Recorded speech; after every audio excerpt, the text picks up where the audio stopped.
आप देख रहे हैं श्री हरि कृपा आश्रम चैनल। संस्थापक स्वामी श्री हरि चैतन्य पुरी जी महाराज।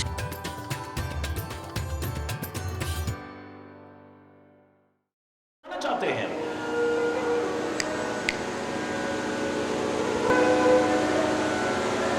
मैंने कहा सारी रामायण ना भी पढ़ पाया हो ना पढ़ पाए, पहला शब्द पढ़ लेना और अंतिम शब्द पढ़ लेना। मैं चैलेंज करके कहता हूं, तेरे को पता चल जाएगा रामायण क्या बनाना चाहती है, गीता क्या बनाना चाहती है, गुरु ग्रंथ साहब हमें क्या बनाना चाहते हैं, पावन महापुरुषों की वाणियां हमें क्या बनाना, वेद पुराण उपनिषद कुरान बाइबल क्या बनाना चाहते हैं। एक शब्द पढ़ लेना बस, मेरे कहने पर। अगर कभी नहीं पढ़ा है तो प्रारंभ का शब्द पढ़ और अंत का शब्द पढ़ ले बस। अगर आपने पढ़ा हो ना पढ़ा हो तो जरूर पढ़ना। पहला शब्द क्या है रामायण का? वर्ण। बोलो, जोर से बोलो। वर्णानाम अर्थ संघानाम रसानाम छंदसामपि मंगलानाम च कर्तारो वंदे वाणी विनायको। वर्ण रामायण का पहला शब्द है वर्ण। वर्ण का अर्थ क्या होता है? वर्ण का अर्थ होता है रंग। ये श्वेत वर्ण का है, ये पीत वर्ण का है, ये रक्त वर्ण का है, ये फलाने रंग का है, फलाने रंग। वर्ण का तात्पर्य होता है, जोर से बोलो, रंग। वर्ण का तात्पर्य होता है जाति। ये ब्राह्मण वर्ण का है, ये वैश्य वर्ण का है, ये शूद्र वर्ण का है, ये क्षत्रिय वर्ण का है। वर्ण का तात्पर्य होता है भाषा, क्योंकि हर भाषा की अपनी एक वर्णमाला है, होती है। मैं एक बात जरूर पूछना चाहूंगा कि पीछे तक स्पष्ट सुनाई दे रहा है? ठीक है, पक्का? क्योंकि आप जहां कहां भी सीढ़ियों पे इधर उधर भी हो, ये आपका प्यार है कि, लेकिन सुनाई तो देना चाहिए ना। रंग। वर्ण का तात्पर्य है जाति। वर्ण का तात्पर्य है भाषा। हर भाषा की एक वर्णमाला होती है। यही तो जी रहे हैं हम प्रारंभ में ही तो। रामायण का जो पहला शब्द है यही हम जी रहे हैं सारे के सारे। रंग रूप भाषा जाति स्थान, इसी पर जी रहे हैं, इसी के नाम पर लड़ रहे हैं, मर रहे हैं। और रामायण का अंतिम शब्द अगर पढ़ना चाहो, नहीं पढ़ा है तो अब ध्यान से पढ़िएगा। अंतिम शब्द क्या है? ते संसार पतंग घोर किरणैर दैहंती नो मानव। रामायण का अंतिम शब्द आता है मानव। बोलो, जोर से बोलो, मानव। यानी रंग रूप जाति भाषा इसी में जी रहे हो, इससे उठा करके जो मानव के स्तर पर पहुंचा दे, सच्चे इंसान के स्तर पर पहुंचा दे, वही मेरी रामायण है, वही मेरी गीता है, वही मेरा गुरु ग्रंथ है, वही मेरे पावन वेद पुराण इत्यादि के हैं, वही महापुरुषों की वाणियां हैं। और क्या है? ये सब मिलकर के तुम्हें एक सच्चा इंसान बनाना चाहते हैं, पर हम सब कुछ बने पर यही नहीं बन पाए। हरि बोल। मेरे को तो कई बार मजबूर होकर कहना पड़ा, अब तो मजहब कोई ऐसा भी चलाया जाए, जितने मजहब हैं उन सबको प्रणाम सम्मान करता हूं, लेकिन समाज की दिशा और दशा को देख करके कहने पर मजबूर होना पड़ा था कि अब तो मजहब कोई ऐसा भी चलाया जाए जिसमें इंसान को इंसान बनाया जाए। जो मजहब है वो गलत नहीं है, अच्छा संदेश दे रहे हैं, लेकिन आप नहीं अपना पा रहे, वरना समाज की दुर्दशा न होती, ये हिंसा नजर ना आती, ये आतंक नजर ना आता, ये विरोध नजर ना आता, ये घृणा वैमनस्यता कटुता नजर ना आती हमें समाज में। अब तो मजहब कोई ऐसा भी चलाया जाए जिसमें इंसान को इंसान बनाया जाए, जिसकी खुशबू से महक जाए पड़ोसी का भी घर। फूल इस बगिया में अब ऐसा खिलाया जाए, जिसकी खुशबू से महक जाए पड़ोसी का भी घर। फूल इस बगिया में अब ऐसा खिलाया जाए। आग बहती है अब यहां गंगा में और यमुना में। मुलाजा फरमाइएगा जरूर। आग बहती है अब यहां गंगा में और यमुना में। कभी रघुनाथ मंदिर में आग लगती है, वो दर्द हमारे सीने में है। कभी बनारस में आग लगती है, कभी जयपुर के हनुमान मंदिर में आग लगती है, कभी चनारे शरीफ में आग लगती है, कभी अमृतसर में जाकर के लगती है। इन दरिंदों ने पवित्र उपासना स्थलों तक को नहीं छोड़ा है। लोग सोचते थे कि हम भगवान रघुनाथ जी की शरण में जाएंगे, हनुमान जी की शरण में जाएंगे, उस अल्लाह की शरण में जाएंगे, वाहेगुरु की शरण में जाएंगे, जाके प्रार्थना करेंगे, ए परमात्मा आज बहुत असुरक्षा की भावना है, बड़ा खौफ है, बड़ा आतंक है, हमारी रक्षा करना। पर हम नहीं जानते थे जहां प्रार्थना करने जाना है वहीं पर हमारी जान चली जाएगी। वो पवित्र उपासना स्थल भी नहीं बचे। आग बहती है अब यहां गंगा में और यमुना में। अब बतलाओ, कोई बतलाए कहां जाके नहाया जाए। जब वहीं आग लग जाएगी तो हम कहां जाके नहाए। अब तो मजहब कोई ऐसा भी चलाया जाए जिसमें इंसान को इंसान बनाया जाए, जिसकी खुशबू से महक जाए पड़ोसी का भी घर। फूल इस बगिया में अब ऐसा खिलाया जाए। आग बहती है अब यहां गंगा में और यमुना में, कोई बतलाए कहां जाके नहाया जाए। अगर धर्म का आचरण आ गया ना, उपासना इसको अपना लिया ना आपने, तो ये हालत हो जाएगी। सुनो जरा क्या हालत होगी हमारी। हो मेरे प्यार का कुछ ऐसा असर तुझ पर भी, हो तेरे प्यार का कुछ ऐसा असर मुझ पर भी। मैं रहूं भूखा तो तुझसे भी न खाया जाए, और तू रहे भूखा तो मुझसे भी न खाया जाए। एक दूसरे का दर्द पहचानेंगे फिर अपने, एक दूसरे की पीड़ा का एहसास होगा अगर हम सच्चे इंसान बन गए। एक सच्ची इंसानियत का प्रादुर्भाव होगा हमारे अंदर। और मैं सच कह रहा हूं, अगर तुम इंसान बन गए ना तो तुम्हें कुछ और बनने की आवश्यकता नहीं है। कई बहन बेटियां जो नाटक करती हैं ऐसे देवियों का और देवताओं का जो नाटक करते हैं, वो खुले शब्दों में कहता हूं, हम तो तुम्हें हर समय देवी मानते हैं, 2 मिनट का नाटक क्यों करते हो तुम? परमात्मा ने तुम्हें एक इंसान बनाया है। अगर तुम इंसान बन जाओ, तुम्हें कुछ और बनने की आवश्यकता नहीं है। ये ढोंग पाखंड करने की कोई आवश्यकता नहीं है। वैसे भी क्या जानते हैं ये जितने नाटक करते हैं, क्या जानते? खुले शब्दों में कह रहा हूं। एक बार तो मेरे सामने भी बैठा, हम सब जानते हैं। मैंने बता लादेन कहां छुपा हुआ है? वो कौन है? तू तो सब जानती है, बता ना जरा। इन सबको बॉर्डर पे ले लेके त्रिशूल भेज दिया जाए, तलवारें लेके, फिर देखें कितने आतंकवादियों को, कितने राक्षसों का वध करती, तब तो तुम देवियां हो। हरि बोल। खाली रोक पिलाने के लिए, उठपटांग बकने के लिए, एक दूसरे की बेइज्जती करने के लिए या कुछ ऐंठने के लिए नाटक करने की आवश्यकता नहीं है। हरि बोल। जोर से बोलो।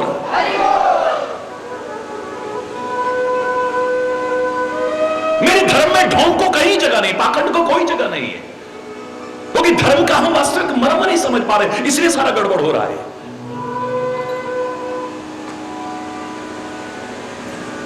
कभी भी नोट करके देख लेना, मेरा चैलेंज है, जितना हम सब जानते हैं का दम भरते हैं ना, इनको कितना पता है तुम्हारे पर किसने कुछ कर दिया है, तुम्हारा सब कुछ बांध दिया है, किसने कुछ खिला दिया है, इसके अलावा इनको कुछ नहीं पता। इनको कोई पता नहीं कि सुनामी में कोई चीज होती है।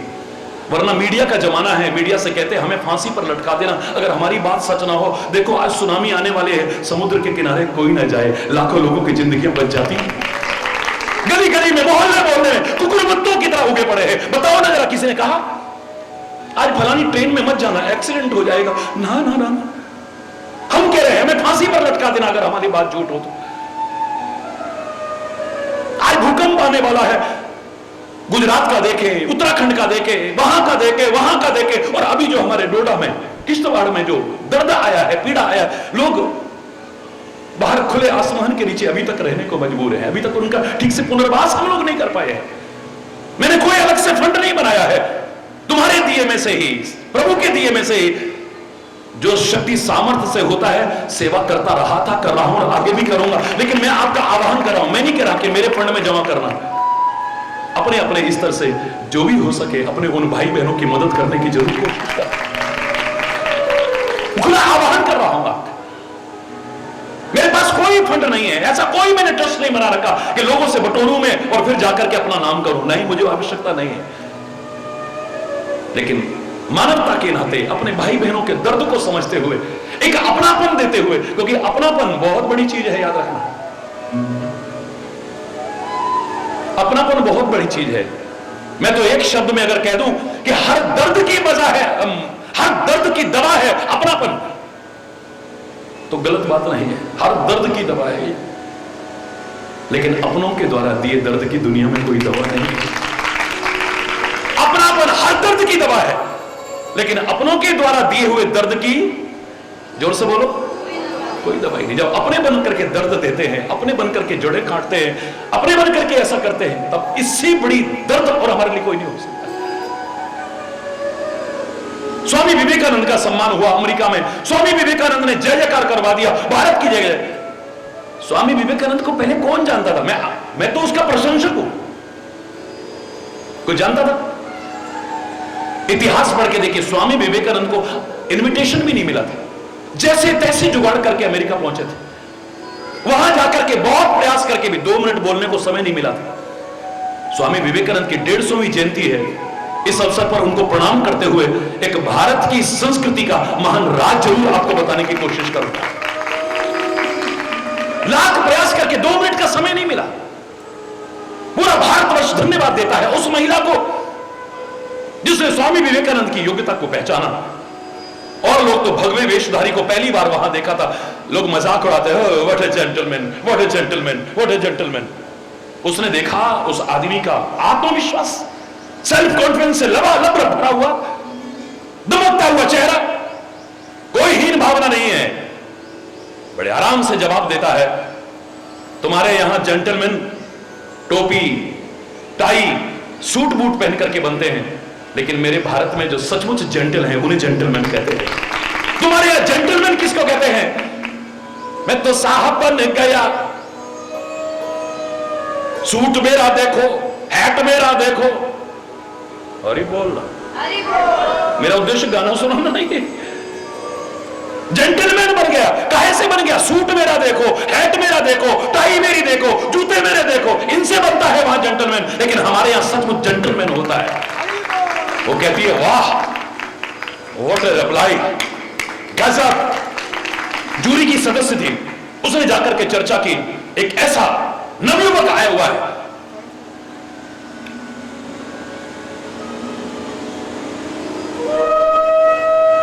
उसको जरूर 2 मिनट। पहले जूरी ने मंजूर नहीं किया, बड़ी मुश्किल से जाकर के 2 मिनट का समय मिला था।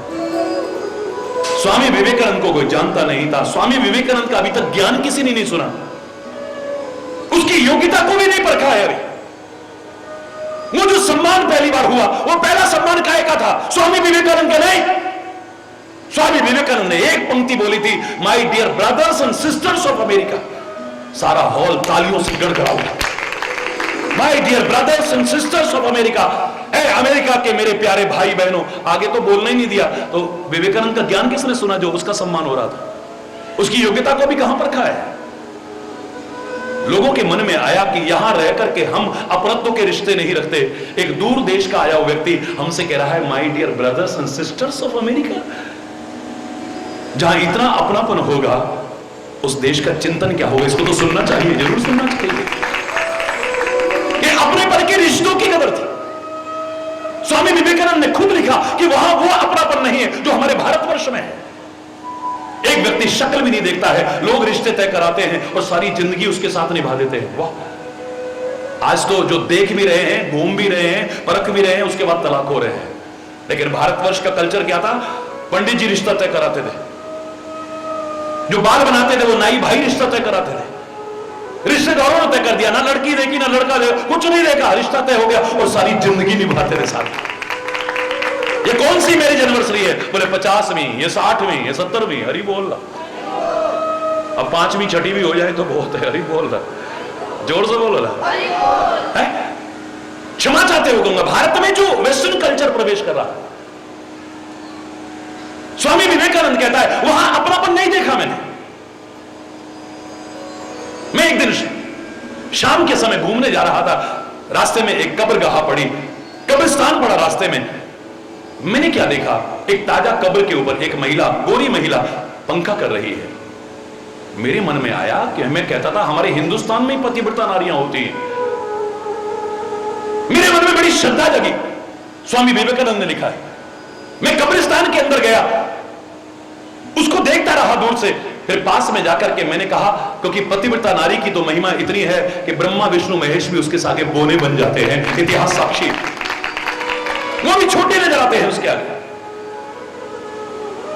याद रखना, इस भारत ने दुनिया को सिखाया है कि अगर शरीर की स्थिति का पता करना है तो नाड़ी को देख लेना।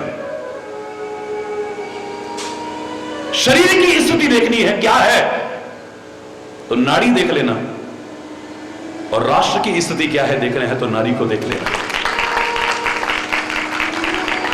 तुम्हें पता लग जाएगा आज जो हो रहा है हमारे भारतवर्ष में वो शर्मनाक है, निंदनीय है। वो कहते हैं मैं प्रणाम करने गया अमेरिका में पतिव्रता नारियां, मैं जैसे ही प्रणाम करने गया उसने मुझे पहचान लिया। Oh no Swami ji please, what are you doing, ये क्या कर रहे हो, मुझे पाप चढ़ जाएगा, प्लीज। उन्होंने कहा पतिव्रता नारी को सम्मान देना भारत की संस्कृति है। अरे कौन पतिव्रता नारी, अरे तू कितना पति से प्यार करती है, वो मर गया कब्र के अंदर है फिर भी तू पंखा कर रही है। बोले मैं उससे प्यार व्यार कुछ नहीं करती, तो फिर पंखा क्यों कर रही मरने के बाद भी।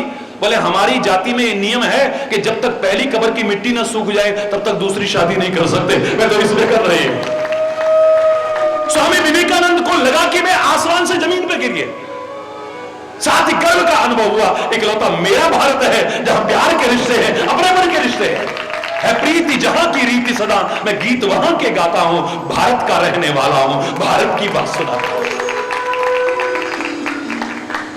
ये अपनापन हर मर्ज की दवा है, हर दर्द की दवा है, लेकिन अपनों के द्वारा दिए हुए दर्द की दुनिया में कोई दवा नहीं है।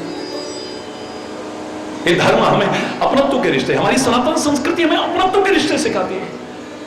उदार चरिता नामसु वसुधैव कुटुंबकम का भाव देती है, सर्वे भवन्तु सुखिनः का भाव देती है। सब अपने हैं, सबके लिए मंगल में कामना करो।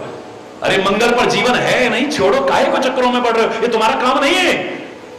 मंगल पर जीवन है या नहीं वैज्ञानिकों का काम है, खोजने दो, लगे रहने दो।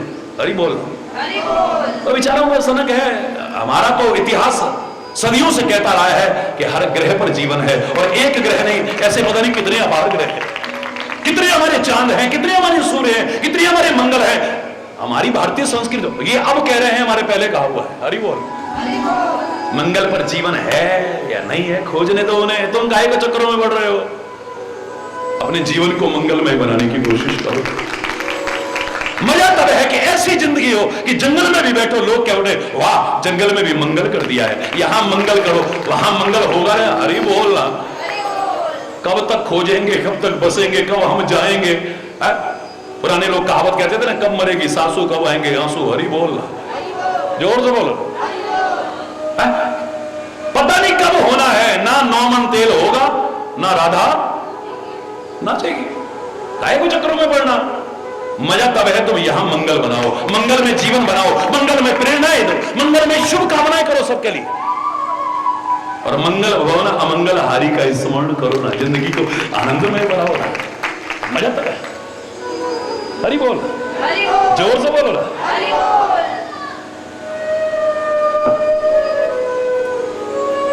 धर्म के रास्ते पर चल करके, सत्य के रास्ते पर चल करके, सत्संग के रास्ते पर चल करके, गुरु की बताई राह पर चल करके भी जीवन में यदि परिवर्तन ना आया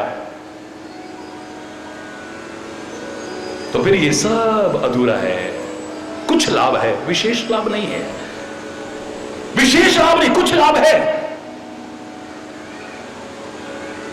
परमात्मा का नाम लेकर के सारे दुख दूर हो जाते हैं। पांडवों से कृष्ण कितना प्यार करते हैं और पांडव भी कृष्ण से कितना प्यार करते हैं। जिसका नाम लेकर के दुख दूर हो जाए और वो हमारे साथ हो, और फिर भी जीवन भर दुख, कष्ट, विपदाएं, मुसीबतें, प्रतिकूलताएं, संघर्ष में जीवन, आखिर क्यों।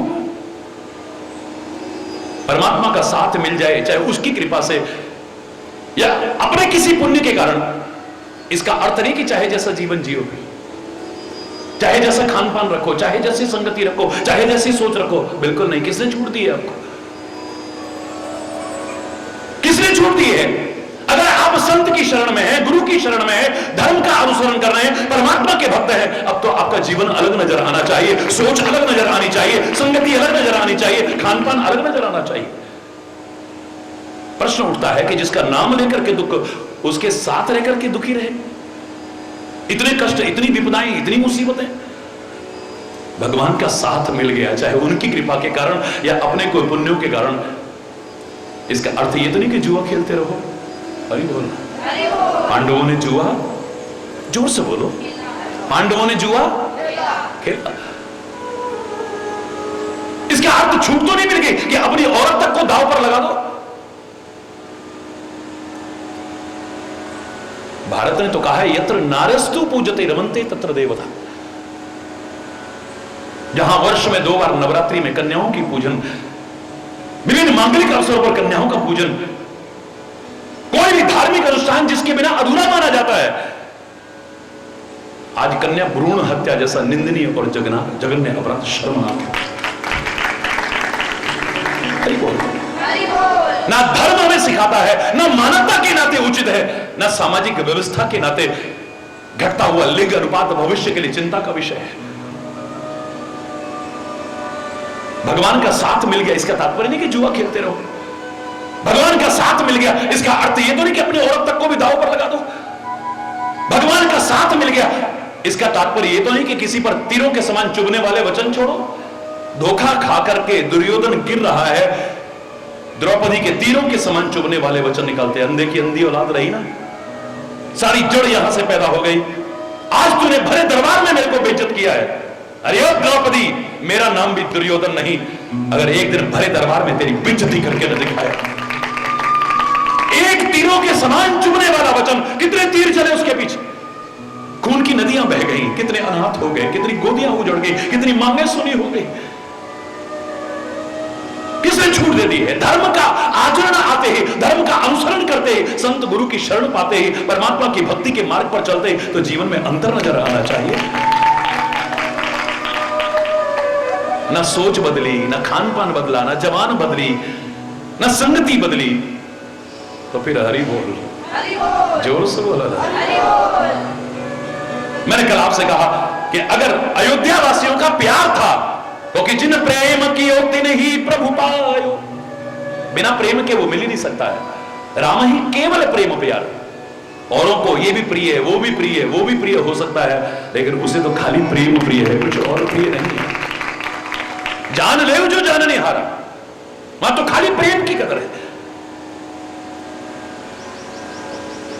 अवध वासियों का प्रेम होगा, उनकी साधना होगी, राम प्रकट हो गया है।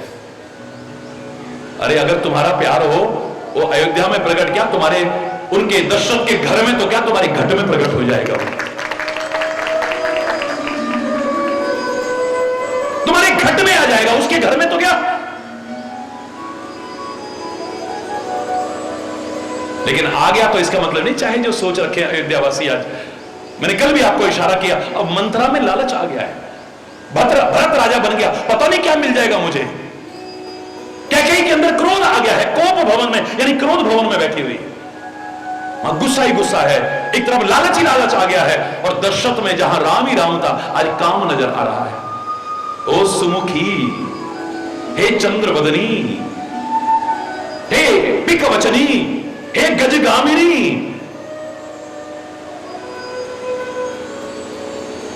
हे हिरणी जैसी आंख वाली, रामायण के शब्द हैं, मैं नहीं कह रहा। सुमुखी सुलोचनी पिकवचनी, कारण मोहि सुनाओ, गजगामिनी निज कोप कर। अपने गुस्से का कारण तो बताओ, ओ हाथी जैसी मस्त चाल वाली। आज दशरथ में काम आ गया है, कैकेयी में क्रोध आ गया है, मंत्रा में लोभ आ गया है।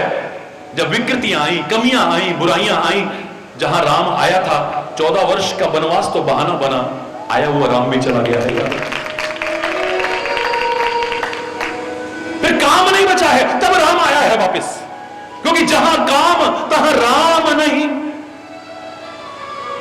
दशरथ आज खत्म हो गया है, अब नहीं दशरथ बचा।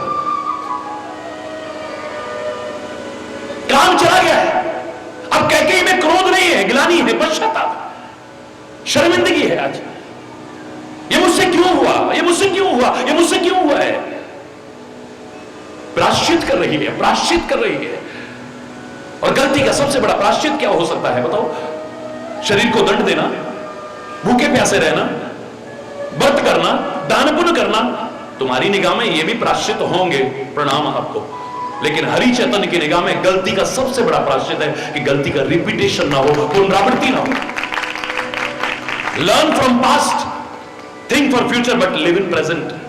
भूतकाल में हो चुकी गलतियों से प्रेरणा लो, भविष्य के लिए योजना चाहे बनाओ, लेकिन लिव इन प्रेजेंट, वर्तमान में जीना सीख लो बस।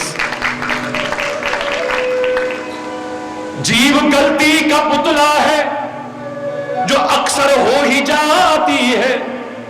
जो गलती कर सुधर जाए, और खाली सुधर ना जाए, जो गलती को ना दोहराए उसे इंसान कहते हैं। ये नहीं कि आज सुधरे कल बिगड़े, आज सुधरे फिर बिगड़े, फिर सुधरे फिर। महाराज जी 2 महीने बिल्कुल ठीक रहे, फिर पता नहीं इनको क्या हो जाता है। हरि बोल, मुझे फिर इनकी बुद्धि भ्रष्ट हो जाती है। हरि बोल।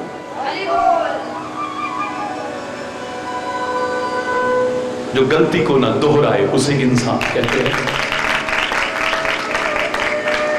कभी इंसान गिरता है, कभी गिरकर संभल जाता। जो गिर करके संभल जाए उसे इंसान कहते हैं। किसी शायर ने कहा था, गिरते हैं शहसवार ही मैदान जंग में, वो क्या खाक गिरेंगे जो घुटनों के बल चले। सहसवार ही गिरते हैं, घुटनों के बल चलने वाले नहीं। गिरना भी चलने की निशानी है, लेकिन बार बार गिरना या गिर के न संभलना वो इंसान कभी नहीं हो सकता है। हरि बोल। हम सत्य के मार्ग पर चले या नहीं चले, धर्म के मार्ग पर चले या नहीं, गुरु के मार्ग पर चले या नहीं, भक्ति के मार्ग पर चले, क्या परीक्षा है हमारी? भाई बुखार है, थर्मामीटर से नाप लोगे, ठीक है।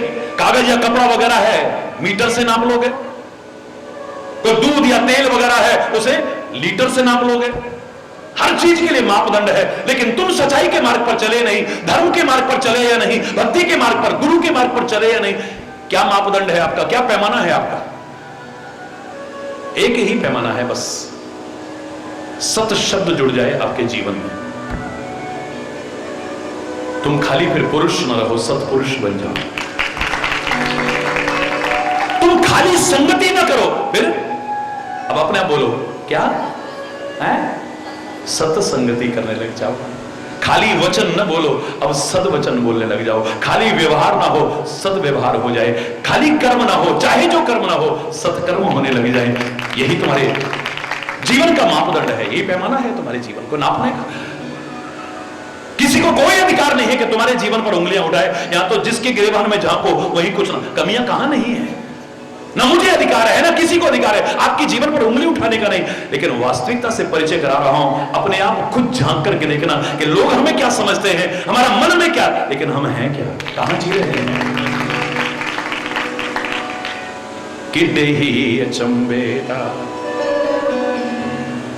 प्रभु संसार है, किसे नाल दगाए ते किसे नाल प्यार। किडे ही अचंबे मन विच होर पे, होर मुंह बोल दे, अखां मटका के पाप दूजियां दे फोल दे। अपने गुनाहां दा न किसे नू विचार है, किसे नाल दगाए ते किसे नाल प्यार।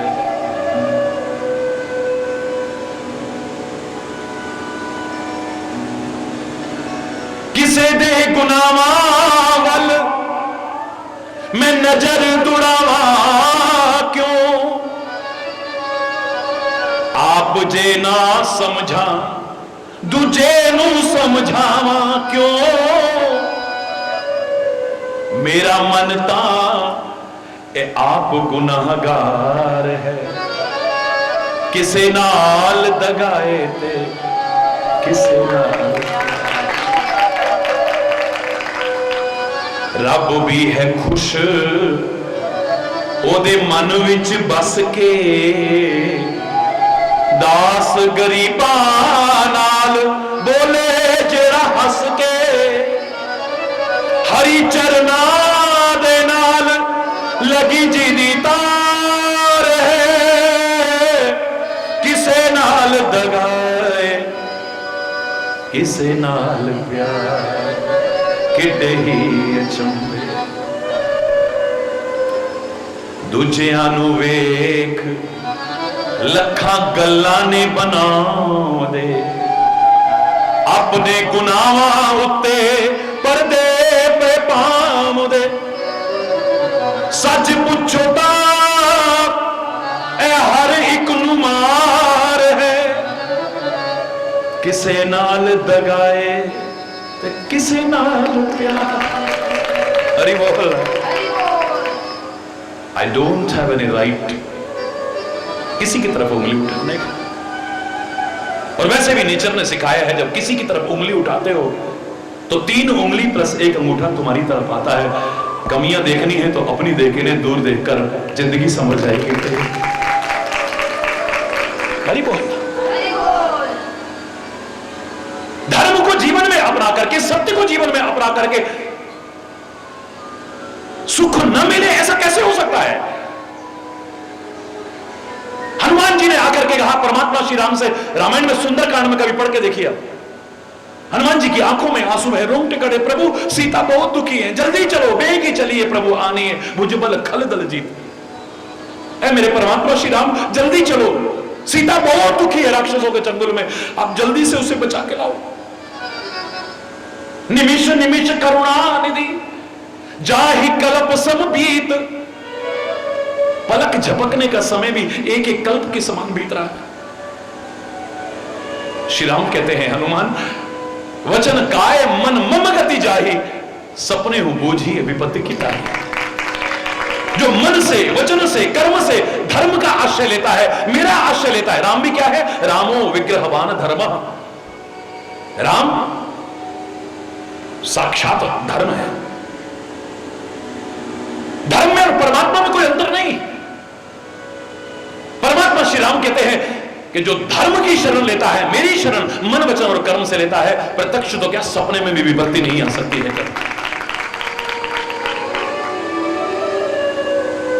कोई नहीं सकता है ऐसा।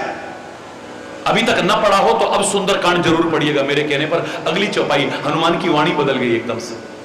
कहे हनुमंत विपति प्रभु सोई, कहे हनुमंत विपति प्रभु सोई, जब तब सुमिरन भजन न होई, जब तब सुमिरन भजन न हो। परमात्मा में गलती हो गई, क्षमा चाहता हूं, मैंने गलत कहा है। इस जीव पर दुख और विपत्ति तभी आती है जब वो जीव धर्म से दूर होता है, आपसे दूर होता है। महाभारत का वो वाक्य एक पंक्ति में इतना बड़ा राज अपने अंदर छुपाए हुए, धर्मो रक्षति रक्षिता। जो धर्म की रक्षा करेगा, धर्म उसकी रक्षा करेगा। क्या करोगे तुम धर्म की रक्षा? तो तलवारें लेके चलोगे, तीर कमान लेकर के चलोगे, बंदूकें लेकर के चलोगे, क्या लेके चलोगे तुम? क्या रक्षा करोगे? धर्म को ऐसी चीज नहीं जो कट जाएगी या गल जाएगी या जल जाएगी, हो ही नहीं सकता। क्या रक्षा करोगे? अरे वो धर्म कोई और अलग से नहीं, तेरे जीवन में जो धर्म है, धर्म की रक्षा करना, यानी धर्म को अपने से दूर मत, अपने पास बना करके रखना, रक्षा करना इसकी। एक धर्म तेरे साथ रहा तो कदम कदम पर तेरी रक्षा करेगा यार। तो परमात्मा की रक्षा करना यानी परमात्मा के नाम को अपने से दूर मत होने देना। अगर वो तेरे साथ रहा तो कदम कदम पर वो तेरी रक्षा करेगा। जब संकट की घड़ी आती, कौन रक्षा करता है? कौन करेगा बोलो? महाराज जी भारत सरकार परेशान है, कितने प्रांतों की सरकारें परेशान है। महाराज जी सिक्योरिटी ने मेरे को अलॉट की हुई है, लेकिन मैंने नहीं रखता। हरि बोल। उनकी जिम्मेदारी है, रखते हैं वो। लेकिन मैं प्रार्थना कर देता हूं, शादी वर्दी में आपकी जिम्मेदारी है, अपनी ड्यूटी निभाइए। आपकी जिम्मेदारी है बहुत बड़ी, आप जैसे निभाइए। मेरे साथ में कोई आवश्यकता नहीं।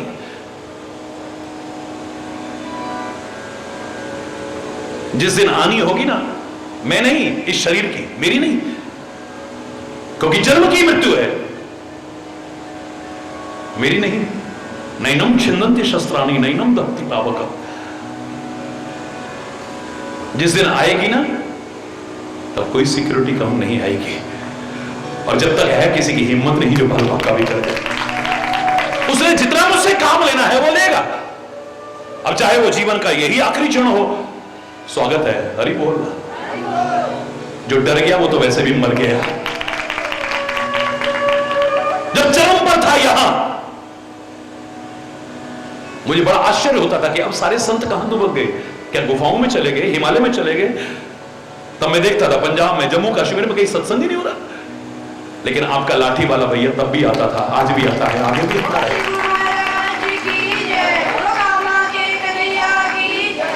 कथा बड़ी अच्छी कर लेते हैं, कथा बड़ी अच्छी है, प्रवचन बहुत अच्छा कर लेंगे। जाको राके साइया मार न सके को, बाल न बोका कर सके,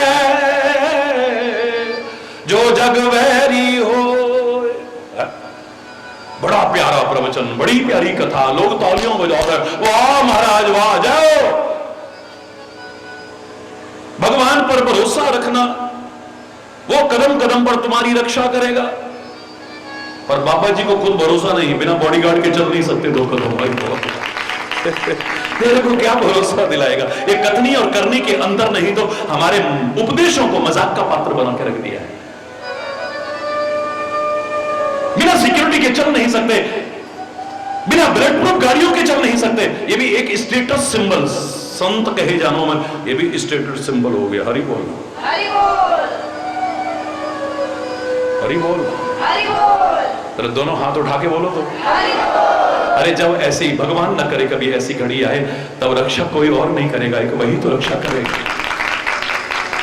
भाई और बहन का बड़ा पवित्र रिश्ता है, कहां से प्रारंभ हुआ और कहां तक पहुंचा है। आज रक्षाबंधन का बहुत सुंदर रूप है, लेकिन जिस भावना को लेकर रखा गया था वो आज नहीं है। पहले खाली ये धागा बांधा जाता, रक्षा सूत्र बांधा जाता था, अब बड़ी चमकीली भड़कीली चिकनी चिकनी राखियां आ गई हैं, महंगी महंगी राखियां आ गई हैं। लगता है वो भावना फिसल गई सारी की सारी। बहन कहती थी मेरे भाई की हमेशा रक्षा हो, और भाई भी कहता था चाहे जान पर खेल जाऊंगा लेकिन बहन तेरी रक्षा करूंगा हमेशा। अब तो राखी का दिन आया, पहले से शुरू, हाँ भैया राखी आ रही है, जेब ढिल्ला कर लेना। अरे बोल क्या दे रहे हो इस बार राखी पे? अरे बोल। और जितनी उम्मीद थी उससे कम मिल गया तो हाँ, मैं नहीं आऊंगी। मेरी ससुराल में भी बेइज्जती करा दी। 500 रुपए की तो राखी लेके आई मैं, 500-550 रुपए का काजू की बर्फी का डब्बा लेके आई मैं, इतना सारा केसर लेके आई। क्या दिया मेरे को? 501 रुपए। अरे बोल, सब में बेइज्जती करा दी। अरे बोल, एक खाली हंसने के रोने की बात नहीं है, सोचना हम कहां जा रहे हैं। एक बहन कहती है मेरे भाई की रक्षा हो हमेशा, भाई कहता है जान पर भी खेल जाऊंगा। इतिहास साक्षी एक धागे की रक्षा करने के लिए हुमायूं ने अपनी सेना जो पहले से कहीं गई थी, गिने चुने लोगों के साथ भी अपनी जिंदगी पर खेल करके रक्षा की। वह हिंदू मुसलमान की दीवारें भी खत्म हो गई, ये राखी के एक धागे ने वो आकर्षण पैदा किया था। इतिहास साक्षी। लेकिन मैं क्षमा चाहते हुए कहूं, ये भावना बनाना, अच्छी अच्छी भावना बनाना, अपने भारत के पर्वों और त्योहारों को मनाना, लेकिन बुरा मत मानना। कहीं समुद्र के किनारे जा रहे हैं और भगवान ना करे सुनामी आ जाए, तब कौन रक्षा करेगा? बोलो ना।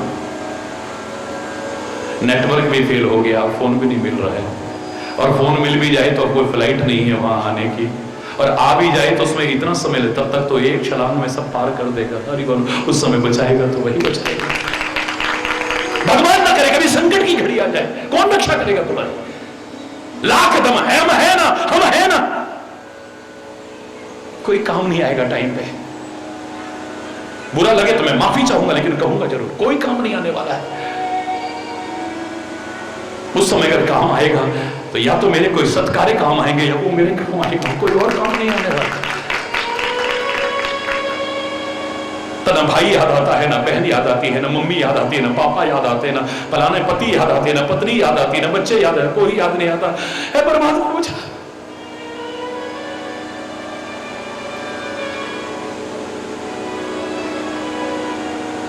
जब वो रक्षा पर आ जाता है तो कोई भाल भाव का नहीं कर सकता। और जब उसकी नजर टेढ़ी हो जाएगी तो कोई बचा भी नहीं पाएगा। याद रखना, भगवान कृष्ण लेटे हुए चरणों में पांडव आकर के बैठ गए और दुर्योधन पहले से सिराने पर बैठा हुआ है। लेकिन भगवान कृष्ण ने जब आंखें खोली हैं, सीधा ध्यान, सीधी नजर गई पांडवों की ओर।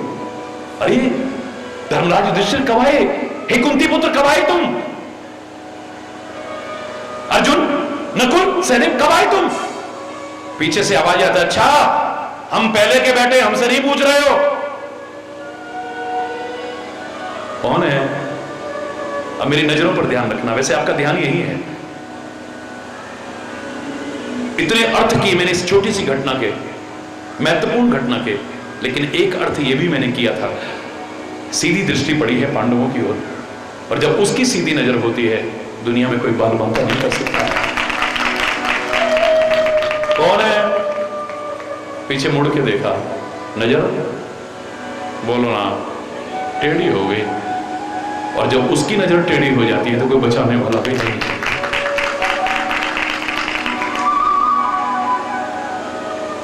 क्योंकि होना तो वही है ना जो वो चाहता है। हम जो चाहते हैं वो नहीं होता है, होता वह है जो वो चाहता है। इसलिए मैंने कई बार कहा है, वो जो चाहता है तुम वो करने लग जाओ ना। तुम वो करते हो जो तुम चाहते हो, होता वो है जो वो चाहता है। तो वो जो चाहता है तुम अगर वो करने लग जाओ तो तुम जो चाहते हो वो होगा। अरे वो जो तुम चाहोगे वो होगा। लेकिन धर्म के मार्ग पर चल करके, सत्य के मार्ग पर चल करके, भक्ति के मार्ग पर चल करके, गुरु की बताई राह पर चल करके, और फिर भी जीवन की कमियां दूर ना हुई तो क्या चले हम। शर्मनाक स्थिति है। कितना कठोर तप किया है रावण ने, कितना ओम नमः शिवाय का जाप किया है, कितनी भक्ति की है रावण ने। शायद ऐसा भक्त ना हुआ था, ना होने वाला है कभी। लेकिन जीवन में जो अंतर आना चाहिए था, परिवर्तन आना चाहता है, वो नहीं आया। सब बेकार कर दिया। भस्मासुर ने कितना कठोर तप किया, कितना ओम नमः शिवाय का जाप, कितनी शिव की भक्ति की है। अच्छे अच्छे नहीं कर सकते हैं, शिव प्रकट हुए, मुंह मांगा वरदान दिया, लेकिन सोच तो नहीं बदली अभी तक। मांग लो जो मांगना चाहते हो, जिसके सिर पर हाथ रखूं वो जल के खाक हो जाए। अरे जो दूसरों के लिए खड्डा खोदेगा ना, उस खड्डे में खुद भी कहीं ना गिर जाए। ध्यान रखना,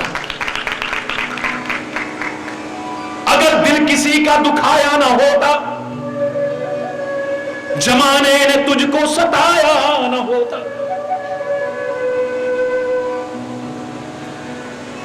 ये सब अपने अपने कर्मों का फल मिल रहा है हमें। आज नहीं तो कल भोगना पड़ेगा ना। सामने वाले की विशेषता है कि तुम्हें माफ कर दे और फिर भी कृपा करे। कुल्हाड़ी चंदन को काटे और चंदन खुशबू दे दे, ये चंदन की विशेषता है। लेकिन काटने वाली कुल्हाड़ी को एक दिन तो फल मिलेगा ना। काटते काटते नुकीलापन जब खत्म हो जाएगा तब उसे खुशबू नहीं मिलेगी चंदन की। लोहार की भट्टी में डाला जाएगा, तपाया जाएगा और घन हथौड़े की चोटें पड़ेंगी पड़ेंगी पड़ेंगी।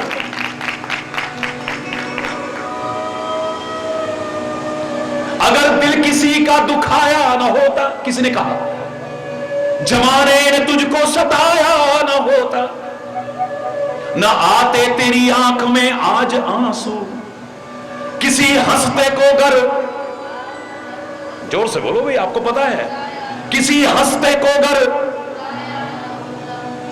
न घर में अंधेरा तेरे आज होता, जो दीपक किसी का बुझाया न होता, न चुभता तेरे पांव में आज कांटा, जो नश्तर किसी को, अगर बेसहारों का तू बनता सहारा तो दिल में तेरे गम का साया ना होता। हरि बोल। अंतर आना चाहिए, मेरे कर्मों में अंतर आना, मेरे जीवन में, खान पान में, संगति में परिवर्तन आना चाहिए। लगना चाहिए कि ये धर्म के साथ है, ये परमात्मा का भक्त है, ये गुरु महाराज का शिष्य है, न बदला तो फिर ये सब अधूरा है, बेकार है। इतिहास का उदाहरण मैं आपको सुनाऊं, भगवान राम के पूर्वजों का उदाहरण है, सच्ची घटना है। उस जमाने में 100 अश्वमेघ यज्ञ कोई करता था तो उसे इंद्र का पद मिलता था। महाराजा दिलीप ने 99 अश्वमेघ यज्ञ कर लिए, 99 अश्वमेघ यज्ञ कर लिए। एक यज्ञ और पूरा हो जाए तो अब अयोध्या का सिंहासन नहीं, इंद्र पद मिल जाएगा। 100वां अश्वमेघ यज्ञ प्रारंभ हो गया, काफी दिन हो गए हैं। आज अश्वमेघ यज्ञ की क्या प्रासंगिकता है, मैं इस पर चर्चा नहीं करूंगा। इसका क्या औचित्य है, कोई, मैं इस पर टिप्पणी नहीं कर रहा। उस जमाने में होते थे अश्वमेघ यज्ञ, यज्ञ पूर्वक घोड़ा छोड़ा जाता था, सारी पृथ्वी पर जाता था, हर राष्ट्र में जाता था। जो राष्ट्र घोड़े को आगे ना बढ़ने दे उसे युद्ध करना पड़ता था, और जो आगे बढ़ने देता था वो उपहार देकर के घोड़ा छोड़ने वाले राष्ट्र की अधीनता स्वीकार करता था, मित्रता स्वीकार करता था। 99 बार अश्वमेघ यज्ञ हो गए, 100वां अश्वमेघ यज्ञ चल रहा है।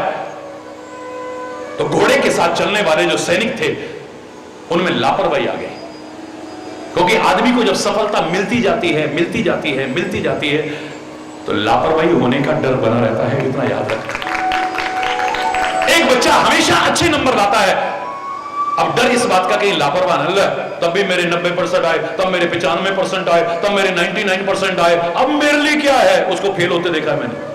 लापरवाही आ गई। ओवर कॉन्फिडेंट होना बुरी बात नहीं है, but don't try to be over confident. Over confident मत बनना कभी।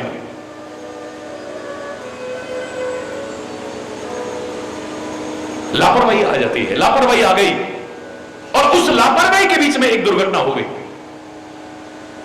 एक दिन सुबह उठ करके देखा तो जिस घोड़े को साथ लेके जा रहे थे वो घोड़ा वहां से गायब। हरि बोल, हरि बोल। ये अपना सोए घोड़ा उठा के ले गया वो भी।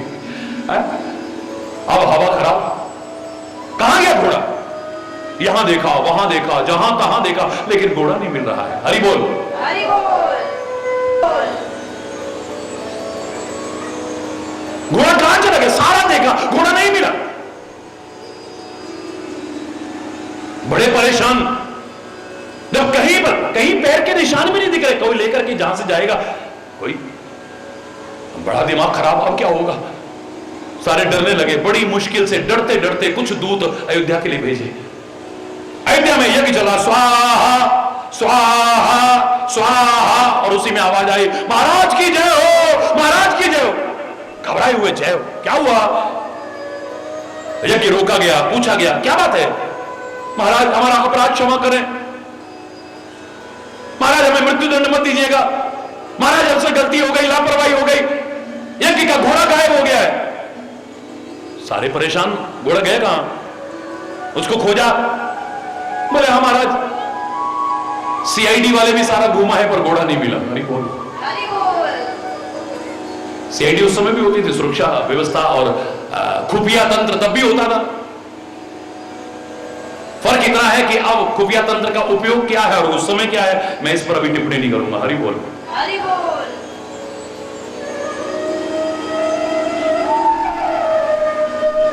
राजा के अपने जासूस होते थे जो देखते थे कि समाज में कोई दुखी तो नहीं है, कोई पीड़ित तो नहीं है। यहां तक कि इतिहास कहता है राजा भी वेश बदल बदल करके घूमता था कि मेरी प्रजा कहीं पीड़ित तो नहीं है,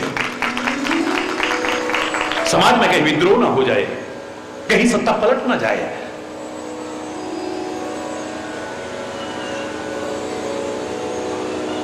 हम भारतवासियों को भी विचार करना पड़ेगा। आए दिन होने वाली आतंकवादी घटनाएं, आए दिन होने वाली नक्सली घटनाएं, इन पर रोक लगाने के लिए हमें ठोस कदम उठाने पड़ेंगे। हमारे सुरक्षा तंत्र में कहां कमियां हैं, हमारे खुफिया तंत्र में कहां कमियां हैं, उन्हें विचार पूर्वक दूर करके और जनता को भी सहयोग करके आगे बढ़ना चाहिए। जागरूक नागरिक बनकर के प्रयास करना चाहिए। हम सबका उत्तरदायित्व है। महाराज सारे जासूस भी हार गए, अब नहीं मिला, लेकिन ऋषियों की जासूसी के आगे सब जासूसी फेल होती थी। कई बड़े भगत बन के इधर उधर घूमते हैं, और मैं पता हूं ये क्या देखने आए हैं। हरि बोल ना, हरि बोल। ओके, ऋषियों ने तो जरा सा आंख बंद की, ओ सारी दुनिया सामने होती है। हरि बोल, हरि बोल। उनसे क्या छुपेगा? सारा दृश्य सामने चलचित्र की तरह घूम गया।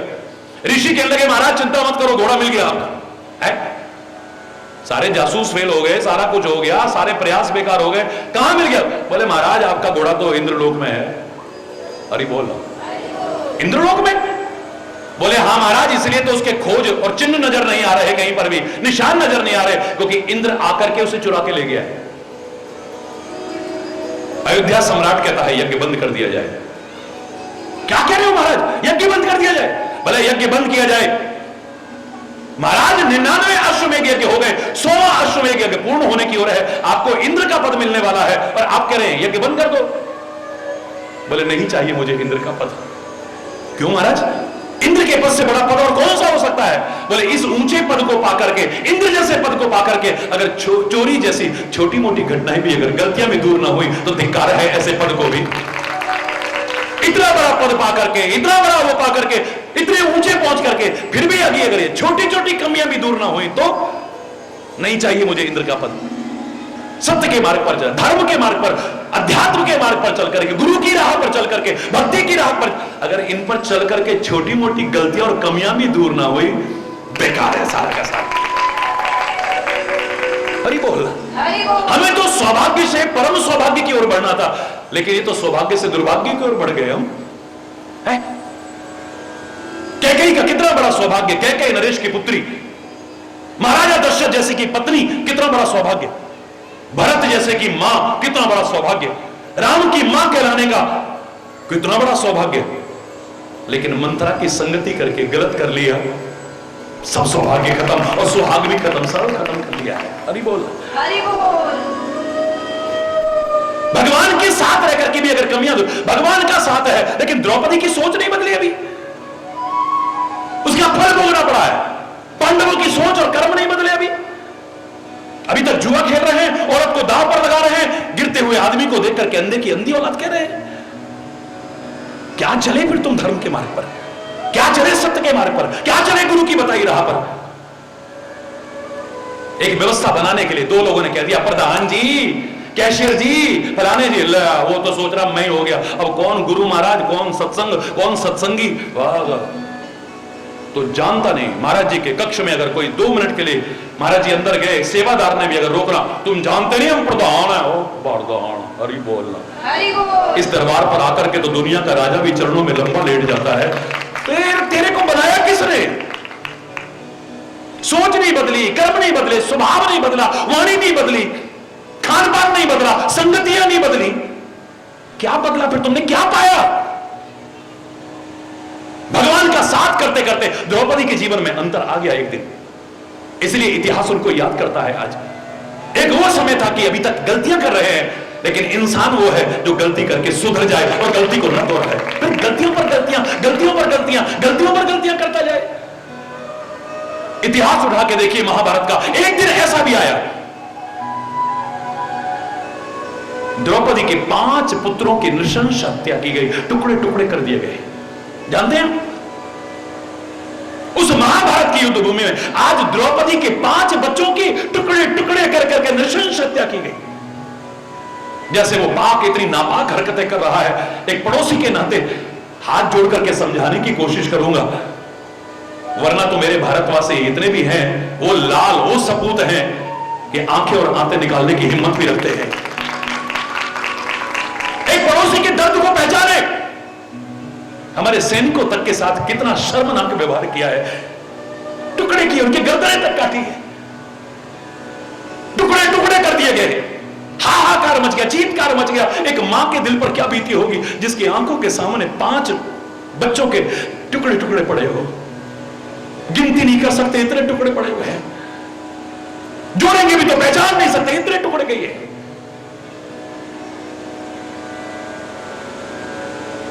हम तो इतना प्यार रखते हैं कि भारतवासी तो खुले शब्दों में कहते हैं, दूध मांगोगे तो, मजा नहीं आया, जोर से, दूध मांगोगे तो, इतने धीरे आवाज ऐसी हो जो दुनिया में पहुंचे, दूध मांगेंगे तो, और कश्मीर मांगू तो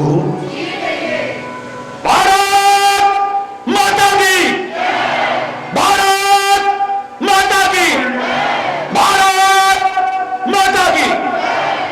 5 बच्चों के टुकड़े टुकड़े टुकड़े टुकड़े कर दिए। देखने वालों की आंखों में आंसू आ गए, कलेजा शहर में समर गया है, रोंगटे खड़े हो गए सबके। एक मां की क्या दशा होगी सोचो, जो एक औलाद पाने के लिए कहां कहां जाके माथा नहीं रखती, अपना खून पिला पिला करके पालती है उसे, अपने जीवन को दांव पर लगा देती है।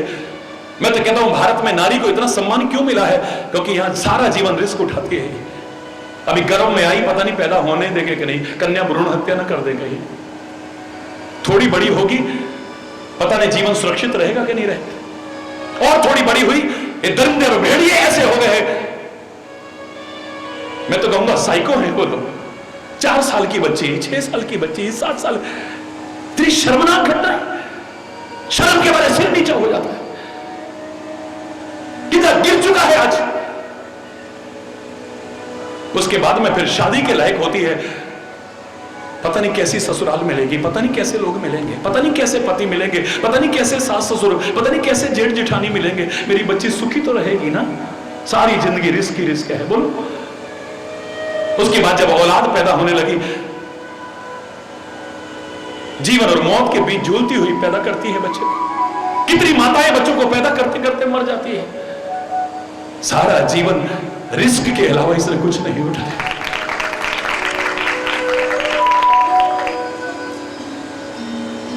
एक हो जाए इसके लिए कितनी अरदास करती है, हो जाए तो ये सुखी रहे, कितनी अरदास करती है। और भगवान ना करे किसी का हुआ कर चला जाए तो। 5 बच्चे टुकड़े टुकड़े पड़े हुए हैं। आज क्या दशा हो रही होगी द्रौपदी की, देख करके रहा नहीं गया। युधिष्ठिर भी उठता है, भीम भी उठता है, अर्जुन भी, नकुल, सहदेव। और जब आदमी उठ जाता है ना तो उसका परमात्मा भी साथ निभाते हैं। God helps those who help themselves. हिम्मते मर्दा मददे खुदा। जो हाथ पर हाथ धर के बैठते भगवान भी उनकी मदद नहीं करता, याद रखना। कोशिश की, सारे के सारे उठ खड़े हुए तो भगवान कृष्ण भी आ गए, बोले चलो। गए, जाकर के अश्वत्थामा को रस्सियों से बांध करके ले आए, क्योंकि अश्वत्थामा ने टुकड़े टुकड़े किए, इतने नृशंस। उसे पकड़ा, रस्सियों से जकड़ करके ला करके द्रौपदी के चरणों में डाल दिया। द्रौपदी, तेरा अपराधी तेरे सामने है, तू जो सजा इसको देना चाहे दे, तू इसको, तू जो सजा देना चाहे दे इसे। द्रौपदी की आंखों में आंसू आ गए, कहती इसकी रस्सियां खोल दो। चौंके सारे के सारे, क्या कह रही है द्रौपदी? मैंने कहा रस्सियां खोल दो। रस्सियां खोली गई। बोले अश्वत्थामा जाओ, युद्ध भूमि में वीरों की तरह इससे मुकाबला करना, ऐसे कायरों की तरह मारने की कोशिश मत। अरे द्रौपदी, तेरे 5 बच्चों की हत्या की है, तेरे दिल पर क्या बीत रहे होंगे हम जानते हैं। इसके भी टुकड़े टुकड़े कर दे तू। द्रौपदी के शब्द सुने, धर्म का साथ करते करते, परमात्मा का साथ करते करते, गुरुओं का साथ करते करते क्या सोच होती है। द्रौपदी कहती है छोड़ दो इसे, मत मारो कायरों की तरह, वीरों की तरह युद्ध भूमि में चाहे मारना। बोले क्यों छुड़वा रही हो इसे?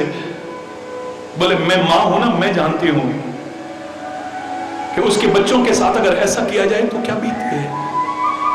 मैं भी इसकी मां को ऐसे ही मेरी तरह रोने को नहीं छोड़ सकती। वीरतापूर्वक चाहे जो करना, लेकिन नृशंस हत्या कायरों की तरह नहीं करूंगी। इसकी मां भी रोएगी। जिगर एक मां के दर्द को अगर मां ही ना समझे क्या समझेगी? एक नारी के दर्द को नारी ना समझे तो क्या समझे? एक इंसान के दर्द को अगर इंसान ही ना समझे, पर समझेगा तो तब जब अपनापन होगा, और अपनापन तभी आएगा जब धर्म और अध्यात्म का साथ होगा। यार हरि बोल, हरि बोल।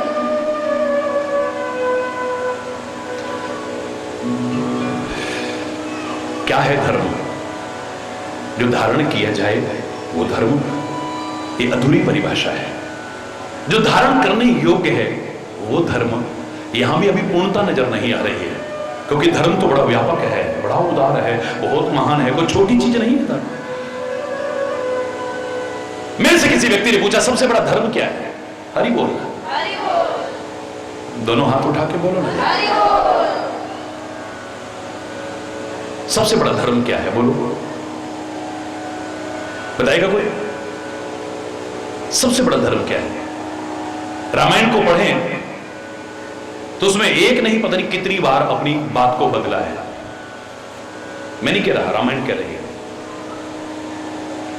एक जगह कहते हैं कि परहित सरिस धर्म नहीं भाई, परहित सरिस धर्म नहीं भाई, पर